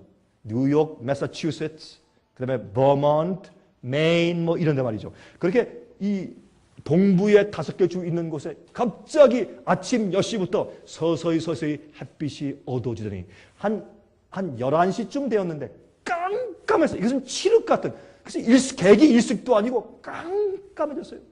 새들이 다 날라서 둥으리로 돌아가고 소도 므매하면서 외양간으로 돌아가고 그때에 국회에서 회의하던 미국의 국회의원들도 촛불을 켜고 가슴을 치면서 심판날이 왔다 심판날이 왔다 하며 다 집으로 돌아가는 이상한 일이 생겼습니다. 하루 종일 아침부터 깜깜해졌습니다. 이렇게 깜깜해서 사람들이 이 촛불을 켜지 않으면 볼 수 없을 정도로 깜깜하게 되었습니다. 그런데 이상하게 그날 밤에 이 달이 떠올랐는데 핏빛처럼 빨간 달이 떠올랐어요. 성경에 말씀했습니다. 제일 먼저 큰 지진이 있을 것이고 그 다음에 해가 깜깜해질 것이고 그 다음에 이 달이 떠오를 때 핏빛처럼 될 것이라. 성경 말씀대로 예언이 차곡차곡 이루어졌는데 이런 큰 일을 보여주셨음에도 불구하고 많은 사람들이 참 이상하다 하고 그냥 지나가면서 또 언제 그랬다는 듯이 또 먹고 마시고 시집가고 장가갔단 말입니다. 그러므로 깨어서 징조를 바라보고 연구하고 주님의 뜻을 알려고 애를 쓰고 성령의 음성을 듣고 진실되게 사는 주의 백성들만 알아볼 수 있게 징조가 왔다가 지나가는 것입니다. 여러분 노아 홍수 때도 마찬가지예요. 동물들이 쌍쌍이 정결한 짐승은 7쌍씩 부정한 짐승은 2쌍씩 쌍쌍이 이곳저곳에서 와서 방주로 들어갈 때 사람들이 깜짝 놀랐습니다. 새들이 쌍쌍이 와서 누구의 손에 의해서 끌려서 와서 방주로 들어갈 때 사람들이 깜짝 놀랐습니다. 그러나 그들이 시간이 좀 지난 다음에 또 노아를 야유하고 놀리면서 믿지 않았습니다. 그 방주의 문이 영원히 닫히고 하늘에서 주먹 같은 빗방울들이 떨어질 때 사람들은 놀랐습니다. 뛰어가서 방주를 두드리면서 노아 할아버지 열어주시오. 제발 열어주시오. 우리가 이제 믿습니다. 그때 하나님께서 그 문을 열지 않았습니다. 왜요? 문을 열어서 들여놔 주어봤자 그들이 두려움에서 놀라서 내가 믿습니다 하는 두려움에서 믿는 것이기 때문에 홍수가 지난 다음에 다시 내놓으면 그들이 과거의 죄된 생활로 그대로 다시 돌아갈 것이었습니다. 왜? 품성의 변화가 없어요. 많은 그리스도인들이 믿는다고 하면서 자기를 정말 주 앞에 굴복한 경험이 없기 때문에 믿는 자나 믿지 않는 자나 생각하는 게 똑같아요. 많은 경우에. 여러분 우린 정말 예수님을 진짜로 믿는 그리스도인들 되어야 할 것입니다. 여러분 이렇게 정확하게 징조들이 성취되었어요. 그 다음에 1833년도 11월 11일 날 여러분 또 어떤 일이 생겼는가 하면 미국에서 말이죠. 이것은 유명하게 기록된 이 날이죠. 유성우 이날 밤에 말이죠. 1시간에 별똥별 유성우가 1시간에 20만 개씩 떨어졌어요. 20만 개씩. 마치 별들이 하늘 중심에 다 모여있다가 비가 오듯이 소낙비 오듯이 떨어지는 것처럼 그냥 떨어졌는데 너무너무 놀라고 휘황찬란한 그런 불꽃놀이 때문에 사람들이 그날 밤을 설치고 잠을 자지 못했어요. 어떤 신문 기자는 신문에 표현하기를 마치 대풍에 과일나무들이 흔들려서 아직 익지 않은 선과 실이 떨어지는 것처럼 떨어졌다. 그렇게 표현했어요. 성경에 있는 표현을 빌려서 그렇게 말을 했어요. 사람들이 가슴을 치며 성경 예언이 성취되는구나. 그렇게 하면서 그때 많은 사람들이 성경 예언을 돌아가서 다시 회개하는 운동이 생겼어요. 여러분 그러므로 이때 얼마나 놀라운 별이 떨어진 일이 생겼어요. 그래서 우리 이 시대는 지금 6째 인의 시대에 들어가서 진행 중이다라는 것을 주님을 믿는 사람들한테 깨닫고 알게 해주기 위해서 이런 징조를 예언하시고 하나하나 성취해 주신 것을 우리가 알 수 있어요. 그런데 이런 데 대해서 왜 사람들이 알지 못하고 말하지 않느냐 말이에요. 예언에 관심이 없어요. 내가 살고 있는 때가 어떤 때인지를 알고 싶지 않아 해요. 여러분이시요. 자기를 주 앞에 진심으로 굴복하려고 하잖아요. 오늘날 여러분들 왜 성경의 말씀을 정말 있는 그대로 똑바로 이렇게 전하면 사람들이 잘 받아들이지 않는 줄 아세요? 또 조금 더 나가서 왜 세상에는 많은 지성들과 많은 사람들이, 똑똑한 사람들이, 박사들이 예수님을 인정하지 않고 예수님의 십자가와 예수님의 부활과 성찬을 왜 인정하지 않고 받아들이지 않는 줄 아세요? 논리적으로 얼마나 설득시킬 수 있어요? 창조? 진화로는 절대 그건 논리로 성립이 안 돼요. 창조를 얼마든지 증명할 수 있어요. 과학적으로. 노아 홍수도 과학적으로 얼마든지 증명할 수 있어요. 노아 홍수를 증명할 수 있어요. 지질층이나 모든 화석들이나 모든 것들 보면 증명할 수 있어요. 여러분 제가 설교하는 설교 탭을 여러분 받으시죠? 여러분 그 가운데 제가 최근에 설명한 노아의 시대와 같으리라는 그 설교를 한 적이 있어요. 여러분 그거 한번 들어보시기 바랍니다. 제가 이 파워포인트를 통해서 그림 보이면서 설명했어요. 여러분 땅을 깊이 파고 들어가면 어떤 고고학자들은 이거는 10,000년 전이다, 20,000년 전이다, 1,000,000년 전이다, 수천 년 전이다. 근데 사실 몇만 년 전, 몇 백만 년 전은 없어요. 지구 역사는 6천년이에요. 성경을 보면. 그래서 몇 천 년 전에 보면 노아 홍수 이전 시대 같은 그런 유적이 나오는데 거기서 뭐가 나오는지 아세요? 건전지 배터리가 나와요. 여러분 아세요? 배터리 같은 게 그때 나오고 나사못이 정교한 나사못이 나오고 기가 막힌 도끼 같은 게 나오고 어떻게 이런 게 그때 있었냐? 우리는 알기는 구석기 시대, 신석기 시대, 청동 시대 그런 줄 알았는데 아니에요. 여러분 그래서 그것을 영어로 우parts, out of place artifacts. 그래서 우parts라고 불러요. 이거는 어디에 갖다 끼워내야지 도무지 이해가 안 돼. 이거는 옛날 5,000년 전, 4,000년 전 그때인데 이때 어떻게 스파크 플러그 같은 게 다 있고 건전지 배터리 같은 게 그때 있었단 말이야. 이거 말도 안 돼. 또 뭔지 아세요? 옛날 수천 년 전에 원자폭탄을 터뜨린 그런 증거가 나와요. 이거 이상한 얘기죠? 제가 간 목사님 오늘 좀 이상한 얘기 다 하신다? 아니에요. 여러분 우파트라고 여러분 인터넷에 들어가서 우파트 OOPARTS입니까? 하여튼 우파트라는 걸 딱 쳐보세요. 인터넷에 다 많이 사이트 떠요. 그래서 이해 못할 것들이 고고학적으로 많이 발견해서 이걸 어떻게 설명해야 되느냐 그런 것들이 많이 있는 것을 보게 될 것이에요. 여러분이 사람들이 왜 안 믿는 줄 아세요? 도덕적으로 안 믿는 거예요. 자기가요, 자기 마음속에 교만을 버리고 싶지 않고, 자기 죄를 포기하기 쉽지 않고, 자기 명예를 포기하기 쉽지 않고, 자기 부도덕한 자기 죄의 습관을 버리고 싶지 않기 때문에 믿지 않는 것이에요. 증거 없어 안 믿는다? 아니에요. 하나님께서는 성경에 말씀하기를 모든 사람이 믿을 수 있는 증거를 다 주셨다. 그래서 아무도 주 앞에서 핑계할 수 없을 것이라고 로마서 2장에 말씀했어요. 예수께서 이 땅에 오셔서 한 명 한 명 불러서 심판하실 때 아무도 주 앞에서 핑계할 자가 없을 것이에요. 다들 난 이래서 안 믿는다. 난 이래서 회의주의에 빠진다. 천만에요. 자기 마음속에 있는 죄를 버리고 싶지 않기 때문에 안 믿는 것이에요. 문제는 도덕적인 문제예요. 여러분이 그 다음에 또 보시겠어요? 그 다음에 보세요. 자, 하늘에 별들이 떨어진 다음에 그 다음에 하늘이 종이축처럼 말려서 떠나가 버려요. 이거를 해석하는 이 말들이 분분한데 대부분 생각하기를 그 다음에 예수께서 오시는 것이다. 아니에요. 예수님 오시는 것은 여기 와 있어요. 그 전 사건이에요. 그럼 이게 하늘이 종이축처럼 말려서 떠나간다. 이게 무슨 말이냐 말이에요. 자, 잘 보시겠어요? 하나님께서 세상을 창조하실 때 둘째 날에 무엇을 창조하셨습니까? 자, 첫째 날은 뭐예요? 빛을 창조하시고 두 번째 날 궁창. 궁창이 뭐예요? 궁창을 그럼 우리 공기, 대기권 맞습니까? 그렇죠. 그런데 궁창을 영어로 뭐라 그래요? firmament. 그렇죠? firmament. 이 firmament라는 이 단어의 히브리의 원어는 레키아예요. 히브리 말이요. 발음하기가 어려워요. 우리 한국 사람들도 뭐 이러잖아요. 어떤 외국 사람이 제가 말하는 거 보고 한국 사람들이 목에 무슨 문제가 좀 있습니까? 우리가 발음할 때 이러니까 말이죠. 그런 말을 하더라고요. 근데 히브리 사람들은 유대인들도 동양 사람들이니까. 성경이 동양 문화에서 생긴 책이에요. 성경책은. 그 사람들도 발음을 할 때 레키아 이런 말이 있어요. 이거 레키아인데 그게 무슨 뜻인지 아세요? 창세기 1장 6절 7절 보면 하나님이 말씀하시되 물 가운데 궁창이 있어 물과 물로 나뉘게 하리라 하시고 하나님이 궁창을 만드사 궁창 아래 물과 궁창 위에 물로 나뉘게 하심에 그대로 되니라. 하나님께서 이 세상을 창조하실 때 둘째 날에 궁창을 만드시면서 어떻게 했느냐? 궁창이 있으면 그 위에 물이 있고 궁창 밑에 물이 있게 만드신 것이에요. 그러니까 이 궁창을 만들었다. 이게 뭐냐? 이걸 우리가 이해해야 돼요. 그러면 히브리의 원어로 레키아가 도대체 무슨 말이기 때문에 레키아를 사이에 두시고 그 위에 물을 두시고 아래 물을 두셨는가? 우리 그것을 이해하면 된단 말입니다. 성경적으로.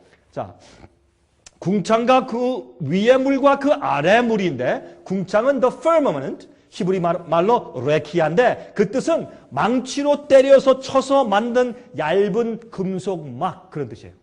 레키아는. 그래서 궁창이란 말은 우리 숨쉬는 대기권 공기층만이 아니라 그 층 맨 위에 보면 이 망치로 쳐서 만든 것 같은 얇은 금속 막 같은 것으로 지구 주위를 둘러 놓으셨단 말이에요. 지구 주위를. 그 위에 물이 있고 그 아래 물이 있어요. 이것이 무슨 말인가? 원래 이 지구는 말이죠. 이런 금속 막 같은 얇은 막으로 지구 주위를 둘러 놓으셨는데 그래서 밖에서 오는 무엇, 우주선들의 해로운 것을 다 차단시키셨어요. 그리고 그 위에는 수증기 같은 물층으로 그 위에 딱 쌓기 때문에 이 지구에 어떻게 해요? 지구가 온화하게 온상 효과를 발휘한 것입니다. 그래서 어떤 의미에서 겨울에도 춥지 않고 여름에도 그렇게 덥지 않게 온화하게 북극 남극이 없이 원래는 북극 남극이 없었으니까 나중에 노아 홍수 이후에 물이 한꺼번에 너무 쏟아지고 물이 땅속에 터져 올라왔으니까 지구의 지축이 약간 이렇게 한 21도를 이렇게 휘었어요. 이렇게. 그래서 이게 휘었기 때문에 그래서 물들을 저 북쪽과 남쪽으로 이렇게 몰아가지고 춥게 만들어서 물로 얼음으로 얼려놓으신 거예요. 그래서 그 많은 물들을 이렇게 붙들어 놓으신 거예요. 근데 요즘에 어떻게 해요? 온난화 현상을 통해서 뭐가 녹아요? 비가 녹아요. 이게 무슨 징조예요? 예수님 오신다는 징조예요, 여러분. 여러분, 이렇게 우리 그리스도인들은 성경을 통해서 그걸 볼 줄 알아야 돼요, 그거를. 그래서 물이 녹는 것이에요. 이제 얼음 녹아서 내려오는 것이에요. 하나님께서 얼려놓은 얼음들을 인간의 실수로 그걸 녹여버리는 거예요, 지금. 그래서 섬들이 물에 빠지는 거예요, 지금. 자, 보세요. 그러면 이렇게 하고 아래는 어떻게 해요? 노아 홍수가 있기 전에는 비가 왔습니까? 안 왔습니까? 비가 안 왔어요. 그럼 어떻게 농작물을 키웠어요? 하나님께서 이슬로 조용한 이슬과 안개로 키웠단 말이에요. 그러니까 이 궁창 막 밑에도 안개와 이슬물이 있었고 그 위에도 수증기 물층이 있어가지고 지구를 보호했단 말이에요. 그런데 노아 홍수 때 하나님께서 어떻게 해요? 인간들이 너무 악해서 하나님 우리 당신 필요 없어 가시오 우리 마음대로 살겠어 하니까 하나님께서 할 수 없이 눈물을 머금고 우리를 보호하시는 은혜와 자비의 손길을 거두시자 어떻게 해요? 궁창막이 무너지면서 물이 쏟아져 내려온 것이에요. 그게 노아 홍수예요. 하나님께서 우리를 죽이려고 하시는 것보다 우리가 주님을 거절할 때 할 수 없이 주님께서 눈물을 머금고 뒤로 물러가실 때 우리가 멸망당하는 것이에요. 하나님은 무자비한 폭군이 아니세요. 자비하신 아버지세요. 우리가 그분을 너무너무 괴롭게 하고 거절하기 때문에 하나님께서 더 이상 어떻게 할 수 없어서 손을 거두실 때 그 영혼이 멸망당하는 것입니다. 자, 그런데 자 보세요. 그래서 이런 막이 있었어요. 뭔지 우리가 이해를 못하는데 나중에 예수께서 오신 다음에 그때 주님께서 그런 막을 이 지구에 다시 만들어 주실 때 새하늘과 새 땅을 만들어 주실 때 그때 가서 봅시다. 그러면 우리 그때 저것이었군요 그 이해할 것이에요. 그때는 우리가요 날아다닐 거예요. 그때는 천사들은 날아다니니까 이렇게 보고 이거 안경 좀 가져와 좀 보고 이럴 필요가 없어요. 날아가서 직접 가서 만져볼 것이요 궁창을 걱정할 필요 없어요. 그때 가서 보십시다 우리가. 그렇죠? 그런데 여러분 킨 텍사스에 있는 창조 박물관의 관장인 닥터 보 박사가 바로 이 궁창이 어떤 것이었다는 것을 과학적으로 설명을 잘 하세요. 이분이. 이건 아주 과학적인 얘기예요. 제가 괜히 꾸며서 하는 얘기가 아니에요. 아주 과학적인 얘기예요. 그런데 이렇게 해서 노아 홍수 때 그 궁창이 무너져서 물이 쏟아지고 땅속에서 물이 솟구쳐 올라오고 위에 있는 물이 다 쏟아졌을 때 하나님께서 다시 이 지구를 그래도 보호하시기 위해서 또 하나의 막을 주셨는데 그게 뭔지 아세요? 오존층. 오존 레이어. 여러분 오존층은 뭐예요? 오존 원소로 이렇게 파란 얇은 막으로 둘러져 있어요. 이렇게. 그래서 우주에서 오는 잘못된 우주선을 갖다 막아줘요. 그렇죠? 그리고 이 지구를 보호하는 역할을 하고 있어요. 그런 막을 마치 이 궁창의 막처럼 이렇게 쭉 둘러서 지구를 보호해왔단 말입니다. 그런데 재미있는 것은 말이죠. 1800년도 중반부터 이 지구상에 산업혁명이 일어났어요. 그리고 기계 발명으로 석유를 캐내어서 태우기 시작했어요. 여러분요, 옛날 사람들이요, 우리보다 머리가 더 나빴던 게 아닙니다. 옛날 사람들은 건축, 미술, 예술, 음악, 시 이런 데 관심이 많았어요. 음악도 옛날 음악이 좋죠. 지금보다. 모차르트, 바 이런 사람들이 옛날에 더 좋지 뭐 지금이 더 좋아요? 그렇죠? 그러니까 뭐 시나 문학과 미술도 요즘에 한국에는 한 사람이 말이죠. 그 누굽니까? 어느 화가의 그 그림을 가졌는데 뭐 3천만 불짜리가 됐다면서요, 그게? 예? 뭐 고흐, 반 고흐의 그림입니까? 진짠거로 이제 발견돼가지고 그래서 그게 뭐 3천만 불짜리 됐다는 이제 그런 얘기를 제가 신문에서 읽었는데, 여러분 옛날에는 그런 데 관심이 있었어요. 건축에 관심이 있고. 지금은 어떻게 해요? 과학에 관심이 생겨서 갑자기 문명이 발달했어요. 산업 문명이. 하나님께서 그것을 막으셨어요, 오랜 동안. 근데 갑자기 마지막 시대 다니엘서에 뭐라 그랬어요? 다니엘아, 마지막 시대는 사람들이 지식이 증가하며 빨리 왕래할 것이라. 이게 마지막 시대예요. 그렇게 돼서 사람들이 어떻게 해요? 석유를 캐내서 태우기 시작해서 이렇게 산업혁명이 일어났어요. 그런 다음에 보세요. 이렇게 태우기 시작하므로 오존층을 파괴하기 시작했어요. 탄소층이 올라가면서 오존층을 파괴해요. 그렇죠? 지금 하늘이 종이축처럼 말려서 떠나가기 시작한 것이 아닐까요? 한번 보세요, 이제. 지구에 둘러싸고 있는 오존층인데, 오존층이 2002년도에 이렇게 구멍이 뚫린, 파란 부분이 구멍이 뚫린 거, 이렇게 구멍이 뚫리기 시작했어요. 오존층이. 뭐 때문에? 인간이 자꾸 가스를 태워서, 아니면 또 우리 에어컨디션 할 때 가스들이 많이 올라가고 그렇게 해서 올라가서 오존층을 파괴하기 시작했어요. 이것이 또 어떻게 해요? 우리 지구의 온난화 현상을 더 재촉하게 되었습니다. 자, 그런데 이거 보세요. 2004년도 2년 이후에 보세요. 훨씬 더 커졌죠? 이렇게 많이 커졌어요. 점점 오존층에 구멍이 뚫려가요. 여러분이시요, 하늘이 종이축처럼 말려가요. 아, 얇은 막이 구멍이 뚫려서 말려가요. 이런 일들이 시작되고 있는 것을 여섯째 일은 우리에게 설명해 주고 있다 그 말입니다. 우리가 지금 굉장히 위험한 시대에 살고 있습니까? 성경 예언이 주께서 말씀하신 대로 지금 성취돼 가고 있나요? Absolutely. 절대적으로 그런 시대에 우리 살고 있다는 것을 성경은 우리에게 말해주고 있어요. 우리가 보면은, 그러므로 보세요. 제일 먼저 여섯째 인을 떼실 때 중세기 핍박시대 이후에 순교자가 많이 난 이후에 즉시적으로 큰 지진이 생겼고, 해가 어두워졌고, 달이 피피처럼 변했고, 하늘에 별들이 떨어지는 것이 보여졌고, 지금은 하늘이 종이축처럼 말려가고 떠나가는 모습을 지금 과학적으로 보고 있어요. 그 다음에 일어나는 사건이 무엇입니까? 산과 섬이 제자리에서 옮기는 일이 생기는 것입니다. 그런데 보실까요? 남아시아 쓰나미. 지난번에 있었던 쓰나미가 있기 이전까지는 섬이 움직이는 그런 일을 우리가 역사 가운데서 경험한 적이 없어요. 그런데 어떤 일이 생겼습니까? 지진 때문에 오는 엄청난 해를 우리가 목격했어요. 수많은 사람들이 죽고 이재민을 내었습니다. 고통이 왔습니다. 한 도시가 물에 잠겨버리는 놀라운 일들을 우리가 보게 됐어요. 하루아침에 도시가 물에 잠겨버렸습니다. 그리고 폐허가 된 도시를 보았고, 어떤 도시는 몽땅 쓸려가고 사원 하나만 놓여진 그림들을 우리가 보게 되었어요. 이런 끔찍한 가족이 죽은 앞에서 참 정말 오열하는 어머니의 사진도 우리가 보았습니다. 그런데 재미있는 것은 말이죠. 이 인도네시아에 있는 어떤 지역들은 말이죠. 특별히 이런 인도네시아의 바다 부근에 있는 것들은 정말 섬들이 어떤 것들은 1km 정도가 옮겨졌어요.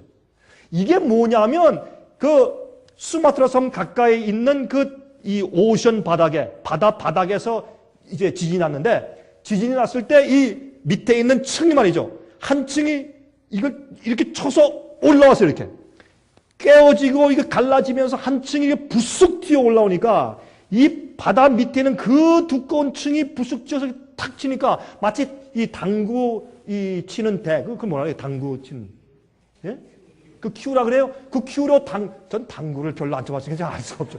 이게 당구공을 되게 딱 때리는 것처럼 이게 물을 갖다 바닷물을 딱 쳐버리니까 바닷물에 윗불이 이게 떨리는 그 진동이 마치 1시간에 600마일 이상 가는 이 747 제트기 가는 속도로 움직인 거예요. 바닷물이.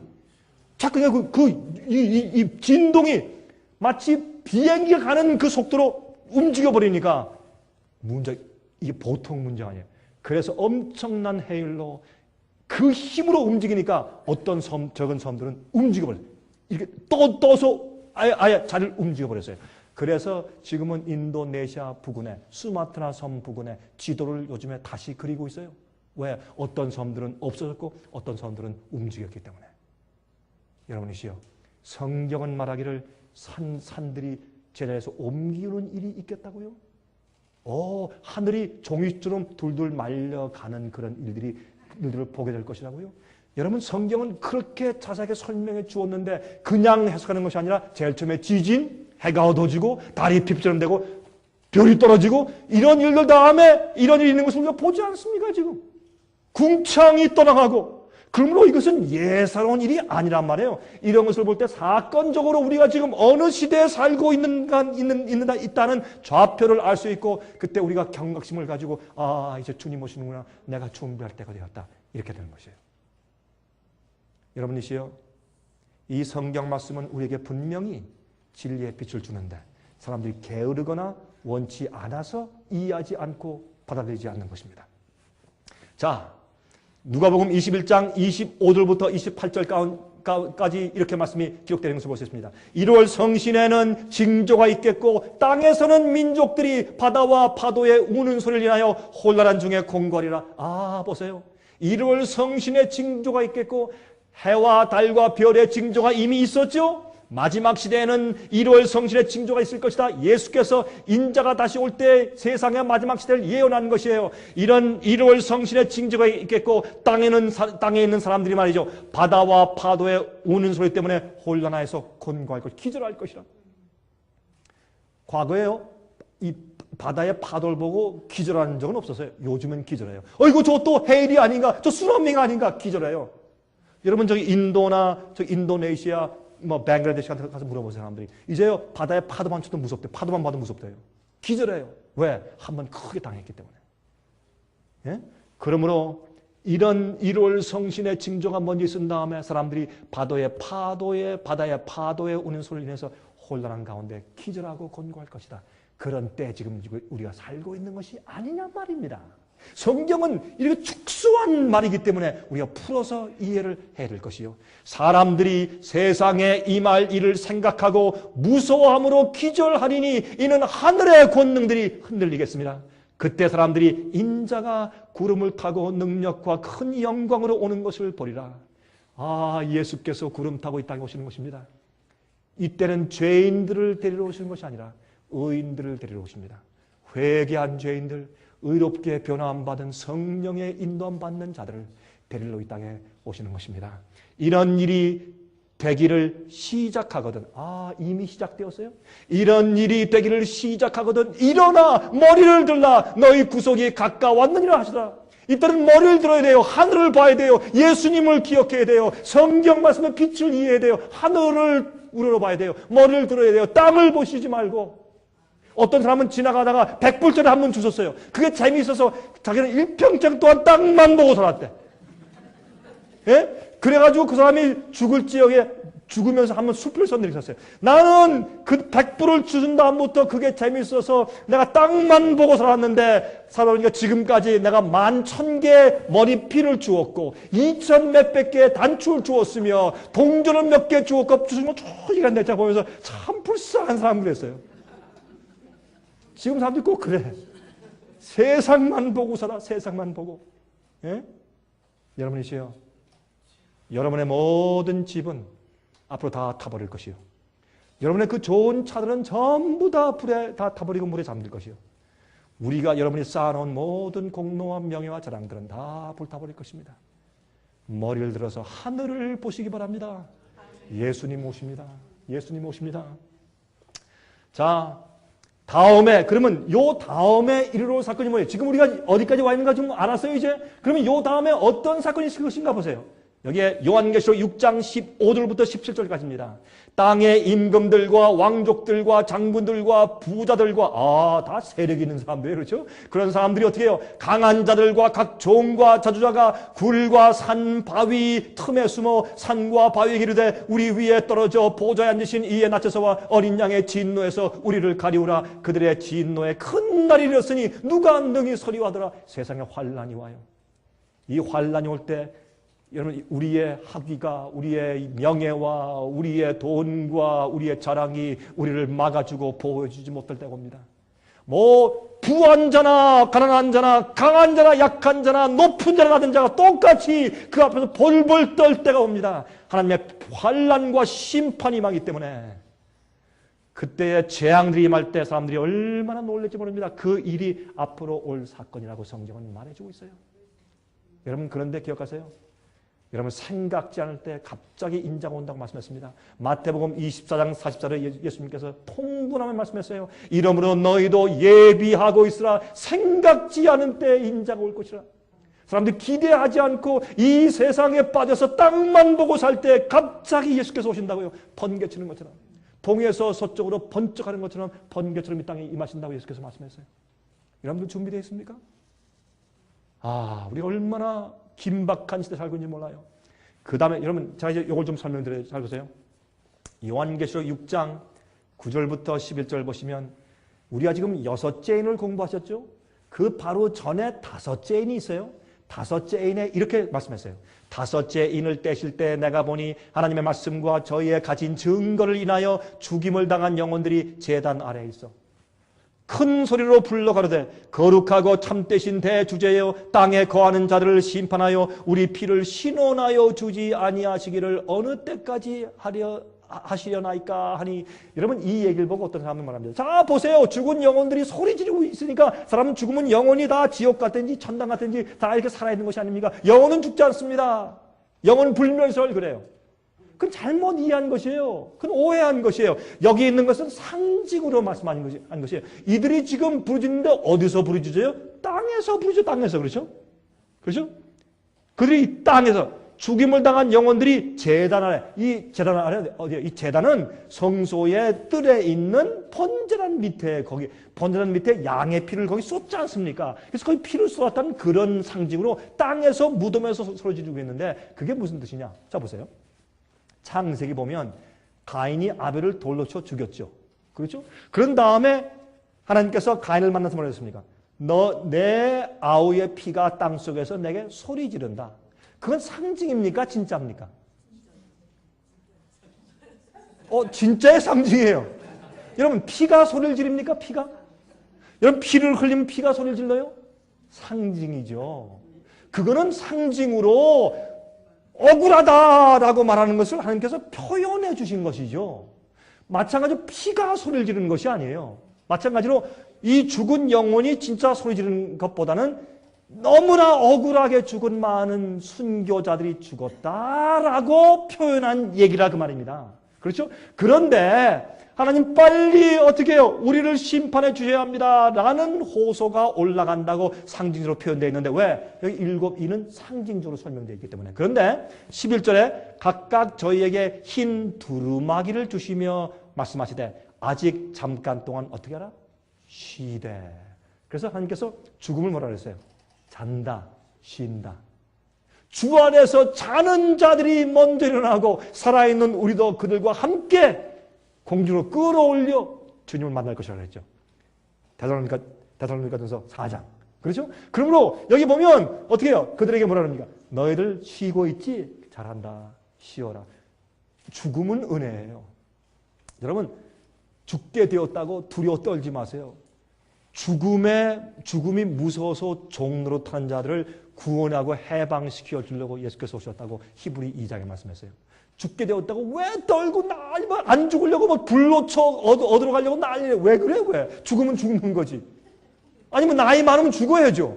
그 왜 그래요? 왜? 뭐 죽는다고 뭐 난리나 또 뭐 자식들로 믿는 자식 와서 엄마 아버지 뭐 암 걸렸어. 이거 어떡해?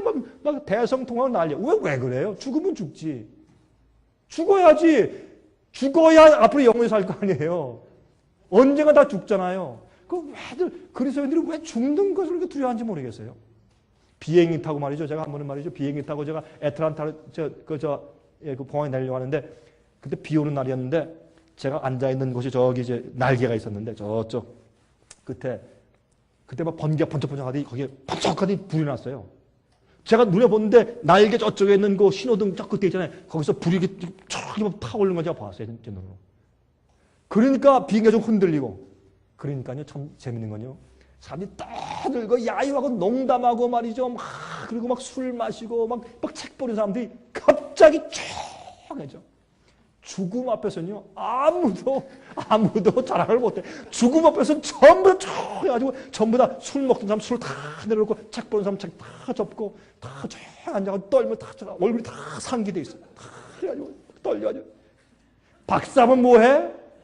예? 백만장자면 뭐해요? 죽음 앞에서 아무것도 아니지. 다 그러고 앉았어요. 제가 가만히 보니까 좀 재밌어요. 아주. 그렇게 떨어진 사람들이 다 조용히 앉아있고 젊은 사람들이 막 농담하고 막 하다가 또 조용했죠. 그때요. 하나님의 은혜로 이건 하나님의 은혜죠. 제 마음 가운데 큰 평화가 있었어요. 조금도 바람도 일지 않고 조용한 평화. 하나님 안에서만 발견하는 평화. 주님께서 나를 붙드신다는 주 날개미. 그렇죠? 그 찬송처럼. Under his wings, under his wings. 저는 그 찬송을 좋아해요. 주 날개 밑. 주님 날개 밑에서 편히 쉬는 것처럼. 왜 죽음을 두려워야 돼요, 우리가? 왜? 여러분이시여, 죽음은 쉬는 것이요. 우리가 죽잖아요? 죽으면 영혼이 천당 가 있고 지옥 가 있다. 그러면 이런 말이에요. 천당에 가 있는 엄마가 자식들이 고생하는 거 봐. 아이고, 이러면 천당이 잘 되겠다. 예? 잘 되겠어요, 천당이? 그 말도 안 되는 거예요. 또 부인이 올라가 있는데 보니까 자기 남편이 다른 여자하고 결혼을 해. 당신 그럴 수 있어. 이 천당 잘 되겠네요. 영혼은 성경에 말하기를 의식이 없다 그랬어요. 죽은 다음에 의식이 없다 그랬어요. 상도 없고 아무 생각과 도모가 사라져서 그냥 편히 쉰다. 예수께서 말하셨어요. 나사로가 죽었는데 산다 그랬어요. 그래서 성경은 죽는 것을 잠으로 표현한 거예요. 잠은 죽는 것은 우리에게 하나님의 은혜와 자비예요. 왜요? 고통당하고 여러분 병나서 아픈 사람이 자면 얼마나 좋아. 고통에서 쉬고 슬픔에서 쉬고 스트레스에서 쉬고 자식들이 괴롭게 하는 데서 쉬고 그냥 가만히 쉬는 거예요. 얼마나 좋아. 그런데 왜 사람을 죽은 다음에도 고생을 시키려고 그래요? 죽은 다음에 다 영혼이 다니면서 다 보고 안다고 뭐 가족을 찾아온다고 왜 그렇게 이해하는 말이에요? 왜 죽은 사람을 쉬게 하세요 좀. 죽은 사람을 또 깨워가지고 뭐 이상한 소설을 써가지고 고통을 주시냐 말이에요. 그렇게 하시지 마세요. 그게 영혼 불멸설 가르침이에요. 그것이 헬라의 철학가들이 가르친 이교의 가르침이에요. 그것은. 예? 그러므로 어떻게 이해하는 것이 좋으냐. 죽은 사람들에게 어떻게 순교당한 사람들에게 그래 너희가 억울한 거 내가 알아. 내가 다 심판할 것이야. 걱정하지 말아라. 쉬어라. 내가 너에게 무엇을 준다? 흰 두루마리 승리의 옷을 주시면서 쉬라. 저희 동무종들과 형제들도 자기처럼 죽임을 받아 그 수가 차기까지 하라 하시다. 무슨 숫자가 차요? 순교자들의 숫자가 차. 예? 그때까지 쉬고 있으란 말이에요. 자고 있으란 말이에요. 땅속에서 무덤 속에서 마귀가 더 이상 유혹을 못해. 더 시험하지 못해. 환난도 느끼지 못해. 그리고 얼마나 쉬는 것이에요. 여러분 생각 가운데 스트레스가 없는 분들, 마음의 고통과 십자가가 없는 분 한번 손 들어보세요. 자신 있게. 손 들어보세요. 한 분도 안 계시네. 여러분들 다 쉼이 필요해요? 여러분 다 안식이 필요하시죠? 그러므로 죽는 건 축복이요. 죽을 때 감사하고 죽으세요. 하나님 감사합니다. 내가 한 1분만 여러분 100년을 자도 1분 잔 거하고 똑같아요. 왜? 아무도 모르니까. 내가 잠깐 눈 붙이다가 눈 뜰 때 내가 주님 다시 뵐게요. 주님 감사합니다 하고 조용히 죽으세요. 그래야 죽는 사람 얼굴이 평안하지. 안 죽으려고 애쓰지 마세요. 암 걸린 사람들이요. 안 죽으려고 애쓰는 사람 꼭 죽더라고. 그죠? 죽으려니 하는 사람은 살더라고 제가 보니까. 그렇죠? 왜? 우리 정신 상태하고 굉장히 관계가 있으니까. 내일 저녁에 여러분 내일 저녁에 저기 이제 오시면 다른 장소에서 하죠. 내일 저녁에 오시면 제가 내일은 성경적으로 우리의 모든 병을 다 치료하는 길을 가르쳐 드리겠어요. 영적으로 우리가 영성이 개발되고 우리 병을 치료하는 법을 제가 가르쳐 드리겠어요. 여러분 들어보시면 내가 그걸 몰라내 그러실 거예요. 성경에 다 있어요. 그래서 우리가 쉬는 죽음은 이게 무서운 게 아니요. 죽음은 둘째 사망의 멸망이 무서운 것이지 첫째 사망은 무서운 것이 아니에요. 의인도 죽고 악인도 죽고 어린 아이도 죽고 청년 죽고 어른도 죽는 거예요. 죽음은 무섭잖아요. 두 번째 심판받고 죽는 둘째 사망이 그게 무서운 것이에요. 첫째 사망은 무서운 것이 아니에요. 그렇죠? 자, 그런데 어떻게 해요? 너희를 쉬어라. 앞으로 너희 동물과 형제들이 너희처럼 또 죽게 되는 일이 또 생길 것이야. 그래서 숫자가 찰 때까지 기다려요. 순교자가 있을 것이란 말이에요. 자, 보세요. 근데 재밌어요. 보세요. 근데 요한계시록 13장 12절 13절 보시면 요한계시록 13장에는 무엇이 있어요? 요한 13장이 아니에요. 잘못 썼어요. 14장이에요. 요한계시록 14장에 보면은 13장에 짐승의 표의 환난 얘기가 나오고 14장에 14만 4천 얘기가 나오고 천사들이 와서 세 가지 경고를 하는 기별이 나온 다음에 12절 13절에 14장입니다. 12절 13절에 이런 말씀이 있어요. 성도들의 인내가 여기 있나니 저희는 하나님의 계명과 예수 믿음을 지키는 자니라. 또 내가 들으니 하늘에서 음성이 나서 가로되 기록하라. 지금 이후로부터 무슨 말이에요? 짐승의 표에 환란이 있을 때 짐승의 표를 받으라 할 때 우리는 안 받습니다. 하나님의 인을 받는 백성들이 생기고 세상을 경고하는 일들이 생기면서 그때 어떤 사람들이 생겨요? 이런 환란이 올 때 지금 이후로 주 안에서 죽는 자들은 복이 있다. 이게 뭐예요? 순교하는 일이 다시 올 것이라고 말해요. 중세기 때 로마 교황권에 의해서 많은 사람이 수천만 명이 순교당해 죽었어요. 그 똑같은 일이 생기는데 죽었던 상처가 나은 교황권이 다시 세력을 얻는 모습이 요한계시록 17장이란 말이에요. 그래서 이 여덟째 왕인 교황이 다시 세력을 가지고 일어나서 짐승의 표 환란을 내리고서 주의 참된 백성을 핍박할 때 모든 종교와 모든 정치가들이 그를 받들어서 핍박을 시작할 때 주의 참된 백성들이 죽는 순교가 다시 이제 곧 온다 그 말이에요. 그래서 어떻게 해요? 자금 이후로 주 안에서 죽는 자들은 복이 있다 하심에 성령이 말씀하시되 그러하다 저희 수고를 그치고 어떻게 하리니? 쉬리니. 다섯째 인 가운데 그들이 우리 참 억울합니다 주여. 안다. 내가 너희가 승리하는 의의 옷 흰 두루마리를 입혀줄게. 지금은 쉬고 가만히 있어라. 너희들 죽은 상태 가만히 쉬고 있어라 라고 상징적으로 설명해 주시는데 이 일이 순교당에서 죽음으로 쉬는 일이 마지막 시대 다시 한번 이르러 올 것을 여기 설명하고 있어요. 이는 저희의 행한 일이 따름이라 하시더라. 주께서 이 땅에 오실 때 우리가 행한 대로 갚아주러 오신다고 했어요. 의인은 의로운 일을 갚아주러 악인은 악을 향한 것을 갚아주러 오신다고 성경은 분명히 말씀했어요. 그게 심판이에요. 여러분 예수께서 오늘 밤에 오신다면 하나님께서 여러분의 어떤 일에 따라서 갚아주시겠습니까? 예수께서 오늘 밤 임하신다면 오늘 밤 우리가 침대에 누워있을 때 예수께서 혹시 오신다면 주님께서 여러분이 행한 그 일에 따라서 어떻게 보상해 주실까요? 여러분이 한번 생각해 보세요. 제가 이렇게 설명하고 강의하기 때문에 많은 사람들에게 제가 인기가 없습니다. 왜? 마음에 부담을 준다고. 그러나 이것이 성경적인 이야기입니다.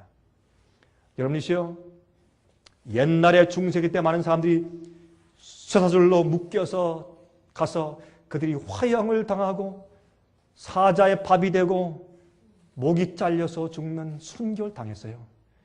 이러한 순교와 고통과 핍박과 환난이 앞으로 다시 올 것입니다.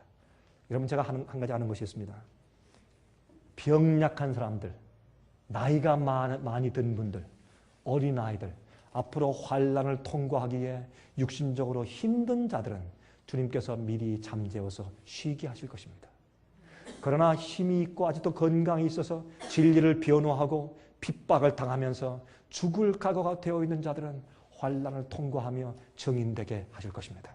그런 가운데서 특별히 그런 환난을 통과하면서 거기에서 죽지 아니하고 한 번도 죽음을 맛보지 않고 예수께서 오실 때 살아있는 상태에서 죽음 맛보지 않고 변화되어서 승천할 14만 4천을 주님께서 또 준비하실 것입니다. 이것이 성경의 가르침입니다. 여러분이 앞으로 이 환난이 우리에게 올 것입니다. 그 다음에 어떤 일이 옵니까? 요한계시록 14장 14절부터 16절 6절에 그 바로 다음에 이렇게 말씀했어요. 또 내가 보니 흰 구름이 있고 구름 위에 사람의 아들과 같은 이가 앉았는데 그 머리에는 금면류관이 있고 그 손에는 이한 낫을 가졌더라. 또 다른 천사가 성전으로부터 나와 구름 위에 앉은 이를 향하여 큰 음성으로 외쳐 가로되 내 낫을 휘둘러 거두라. 거둘 때가 이르러 땅의 곡식이 다 익었음이로다 하니 구름 위에 앉으신 이가 예수님이죠. 낫을 땅에 휘두름에 곡식이 거두어지니라. 이 환란 때 주님께서 누가 정말 알곡인지를 갈라내시고 알곡들을 주님께서 창고에 거두어 들이시는 마지막 사업이 있는 것입니다. 여러분이시여, 그러므로 저희의 생애빛은 무슨 일을 하고 있느냐? 저는 미디어 선교센터로 우리는 CD와 DVD와 어떤 방송들과 또한 우리가 이런 집회를 통해서 우리가 책자를 통해서 책을 통해서 인터넷을 통해서 우리는 지금 곧 예수님께서 오시고 이런 일들이 곧 생길 것이니까 깨어서 회개하고 준비하라고 외치는 침례 요한의 일을 감당하려고 우리가 애를 쓰고 있는 것입니다. 우린 부족한 사람들이 우린 참 실수도 있고 부족한 사람들입니다. 그러나 우린 최선을 다해서 이러한 사업을 감당하려고 우리가 애를 쓰고 있는 것입니다. 여러분 저를 위해서 기도해 주시기 바랍니다. 여러분 이 화면을 통해서 보시는 분들이시요, 여러분 오늘 강의를 들으시고 성령께서 마음 가운데 말씀하셨으면 회개하시고 마음을 주 앞에 굴복하고 들으시기 바랍니다. 여러분 때가 다 되었습니다. 인자가 이 땅에 오실 때가 되었습니다. 예수께서 이 땅에 오실 때 천천만만의 천사를 대동하시고 당신의 백성들, 의롭게 기다린 사람들, 충성스럽게 기다린 주의 백성들을 데리러 이 땅에 오실 것입니다. 고개를 들어서 하늘을 우러러보는 생애를 사시기 바랍니다. 기도하겠습니다. 자비하신 하늘에 계신 우리 아버지, 오늘 우리가 주님의 분명한 예언의 말씀을 연구해 보니 주의 말씀은 너무나 타당하고 옳습니다. 또한 주님의 예언과 말씀은 허지로 돌아가는 것이 없이 모두 다 정확하게 성취되어 오고 또한 성취되고 있는 것을 봅니다. 아버지시여, 저희를 준비시켜 주시고 우리가 모두 십자가의 앞에 나가 무릎 꿇어 우리 자신을 후회하고 죄를 회개하고 고백하오니 저희 마음속에 양심에 거룩하신 임마누엘의 보혈의 피로 씻어 주셔서 악을 제거해 주시며 의를 사랑하는 새로운 피조물의 마음을 저희 속에 창조해 주실 것을 기도합니다. 주여 저에게 정한 마음을 창조하여 주시옵소서. 정직한 영을 새롭게 해 주시옵소서. 그러면 저희가 많은 죄인들을 주께로 돌아오게 하겠나이다. 주여 저에게서 성신을 거두지 말아 주시옵소서. 아버지시여, 이번에 우리가 이해한 이런 예언의 밝은 빛과 또한 복음에 대한 빛으로 우리가 변화함 받게 도와주시고 세상만 보고 살지 아니하고 때가 다 되었으므로 그러므로 우리가 고개를 들어 하늘을 보고 사는 생활 살게 해주시옵소서. 이곳에 같이 오늘 하루 이 시간을 보낸 주님의 종들에게 축복하시고 피를 공급하시며 성령으로 영감을 주시옵소서. 주님이시여, 우리에게 인침받는 경험을 주시기를 살아계신 예수 그리스도의 귀하신 이름으로 간절하게 기도합니다. 아멘. 은혜 많이 받으셨습니까? 생애의 빛은 각종 미디어, 즉 출판물, 텔레비전, 비디오, 오디오 카세트 테이프, DVD, CD, 그리고 웹사이트를 통하여 복음을 전하는 미디어 선교 기관입니다. 생애의 빛에서 이루어지는 선교 사업을 크게 5가지로 나누어 소개하면 다음과 같습니다. 첫째로 생애의 빛은 가정과 건강과 참된 신앙을 소개하는 월간지 살아남는 이들을 매달 발간하고 있습니다. 가정과 건강 문제뿐만 아니라 참된 신앙과 성경에 나타나 있는 중요한 진리들에 대하여 매달 깊이 있게 다루는 최고의 신앙지입니다. 둘째로 생애의 빛은 미국의 주요 도시에서 텔레비전 선교 방송을 하고 있습니다. 많은 분들은 생애의 빛 선교 방송을 통하여 복음을 발견하고 새로운 생애를 살아가고 있습니다. 셋째로 생애의 빛에서는 우편 통신을 통하여 평신도들의 성경 연구를 도와드리는 성경통신학교를 운영하고 있습니다. 성경에 나타나 있는 중요한 문제들에 대하여 체계 있게 공부하기를 원하시는 분들은 성경 연구 단기 코스와 계시록을 통한 성경 교리 연구, 또한 요한계시록 연구 과목을 신청하시기 바랍니다. 교재 및 모든 비용이 무료인 생애의 빛 성경 연구 과정을 통하여 복음과 예언 문제를 가장 쉽고 체계 있게 공부하시기 바랍니다. 넷째로 생애의 빛은 예언 연구를 위하여 특별하게 제작된 비디오 시리즈를 나누어 드리고 있습니다. 성경 구약과 신약의 대표적 예언서인 다니엘서와 요한계시록을 처음부터 마지막까지 자세하게 해설해 드리는 예언 연구 비디오 시리즈를 통하여 많은 분들이 성경과 미래에 대한 새로운 시야를 가지고 살아가게 되었습니다. 마지막 시대의 복음과 비밀이 담겨져 있는 다니엘과 요한계시록 비디오 시리즈를 신청하셔서 새로운 영적 부흥을 체험하시기 바랍니다. 다섯째로 생애의 빛은 강병국 목사님의 예배 설교가 담겨져 있는 비디오와 오디오 테이프, DVD나 CD를 원하는 모든 그리스도인들에게 나누어 드리고 있습니다. 매주 생애의 빛 예배 설교 테이프를 받기 원하시는 분들은 생애의 빛으로 연락하여 신청하여 주시기 바랍니다. 끝으로 생애의 빛 선교 사업에 대해서 좀 더 자세하게 알기 원하시는 분들은 웹사이트 www.sostv.net를 방문하시기 바랍니다. 생애의 빛 웹사이트에는 지금까지 나온 모든 월간지와 비디오 테이프과 텔레비전 방송물들을 누구나 무료로 보실 수 있도록 준비되어 있습니다. 지금까지 소개해드린 생애의 빛 선교 교재들 중에서 원하시는 책자나 테이프 있으시면 무료 전화 1877-704-1004번으로 신청하여 주시기 바랍니다. 미국 동부 시간으로 월요일부터 금요일까지 9시에서 5시 사이에 전화해 주시기 바랍니다. 그럼 다음 시간까지 안녕히 계십시오.